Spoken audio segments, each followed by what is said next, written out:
I know some are experienced on here, but for those that are new agents and investors, what are some basics for running comps? That's a great question. And I think you're right on track with where a lot of new agents or new investors um, struggle at the beginning. And that's, where do I start? How do I even begin to think about value? How do I comp a property? So let's just talk about, how does an appraiser look at it, right? An appraiser, you need to remember that an appraiser is bound by Fannie Mae. We're not trying to find a price. We're not trying to find your price. We're not trying to make your numbers work.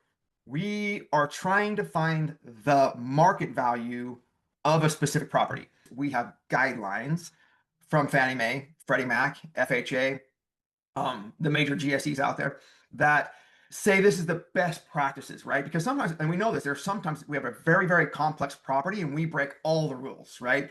But let's assume we're not doing the complex property today and we just want to know how to comp the basics. Because if you can learn the basics, you can start to expand and change that criteria to do the complex. The basic, though, we want to keep key features in line. The phrase apple to apples, oranges to oranges. That's what we're looking for, right? So let's assume we have a two-story, 1,000 square foot with a pool, two-car garage. Pretty standard tract home here in Las Vegas, right? Not the size, but let's just go with that for easy math. I would say the guidelines start with location, right? Agents talk about this all the time. Location, location, location.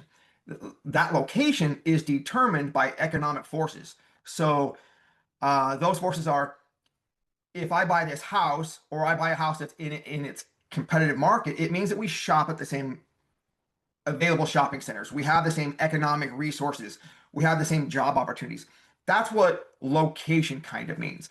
You can get really narrow down into location is a guard gated community or a sub pocket, or the location is on the golf course, right? But location typically means we share similar economic forces. Uh, so typically an appraiser, and according to Fannie Mae, will start within 1 mile. So your first thing is you could put your address into your MLS and search 1 mile. Okay, that'd be our maximum radius.